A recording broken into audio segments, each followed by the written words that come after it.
Ooh, Auto chaps, I'm Magical Mike and I'd like to ask and answer a few questions about the Ranger Elite specialization, the Soulbeast. Hopefully I can explain fairly quickly what it does, how it does those things, and most importantly how it feels, and if it's fun. But first up, let's see what ANET thinks the Soulbeast is all about. The Soulbeast is a ranger with a unique bond to their animal companion, allowing them to unify with its spirit.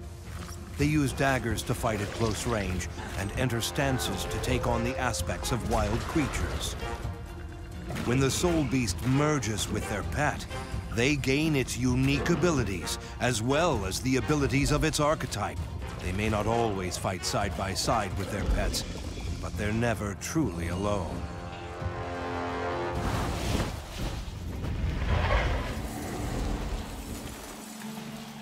So daggers, stances and merging with the pet seems easy enough, but there's one line at the end there that's important to pay attention to. They may not always fight side by side with their pet, ... May not always is the key here. A lot of people have been asking for a petless ranger spec to play for years, and at first this looks like the answer, but if you want to get the most out of it, you need to separate the pet from the beast mode and fight with them sometimes as well. That's not to say that you can't just stay merged permanently if you want to though. You can do that. The main hand dagger is somewhat of a hybrid damage weapon, although probably more towards condition damage, dealing a mix of vulnerability, bleeding and poison on auto attacks, skill 2 doing double damage bleeds and making the pet poison, and skill 3 being a leap that grants quickness using the ammo system. I said that it's more of a condition damage weapon, but I think the power damage isn't that bad either.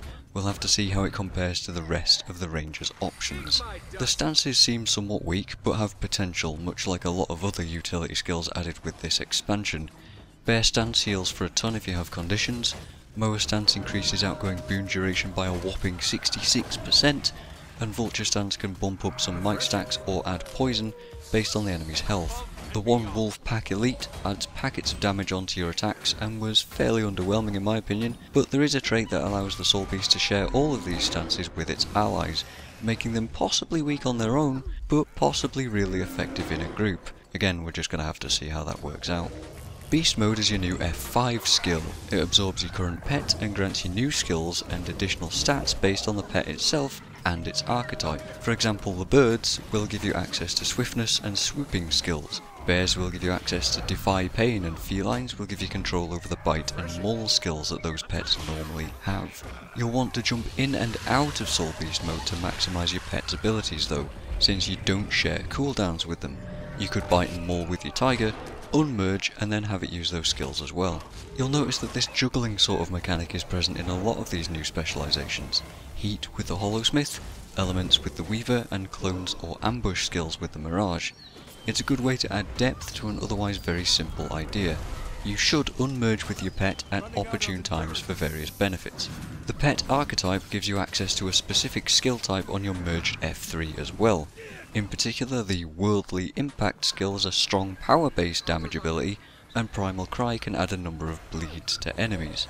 The dagger feels a little too much like the Thief and the Spellbreaker, but sort of weaker, making it lack a certain identity in using it in my opinion. Some of the animations are hit and miss too. The constant green cloud around you when in beast mode is a little bit odd for me, since I'm not personally a fan of auras in this game.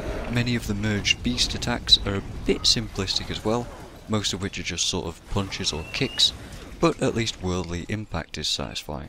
Despite that, I found a few interactions that I quite enjoyed between various traits and abilities. Having a bristleback pet allows you to buff yourself with another copy of Sharpening Stone, which lets you double up on that and add a ton of bleed to a target very quickly. I didn't try this out with an axe torch combo, but I can imagine dropping a Firefield and then tossing a split blade through it, instant 15 bleeds and a good chunk of burning as well. For power, I quite enjoyed the crowd control ability from Lightning Trig's wing attack and the offense from the smoke scale.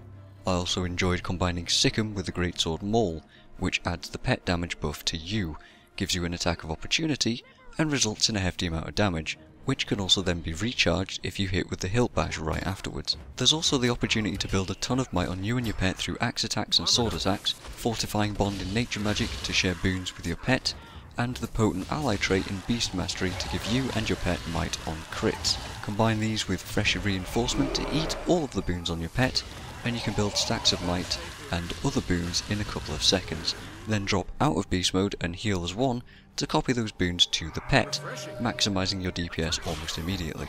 There's a lot of this sort of self-synergy with the Soulbeast, and I'm excited to play it probably the most out of all of the new elite specs.